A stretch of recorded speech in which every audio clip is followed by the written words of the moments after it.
Les marchés américains ont décroché immédiatement après l'annonce par Ben Bernanke du plan de soutien de la Réserve fédérale américaine.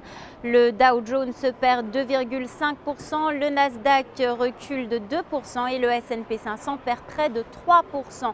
Pas de surprise donc du côté de la Fed. Les investisseurs s'attendaient à ce qu'on appelle ici aux États-Unis une opération twist. Eh bien, c'est ce qu'ils ont eu. Cette opération très technique consiste à transformer le crédit court terme en du crédit long terme afin que les remboursements soient moins pesants sur les emprunteurs. La Fed va donc racheter 400 milliards de dettes court terme et réinvestir cette somme dans du long terme.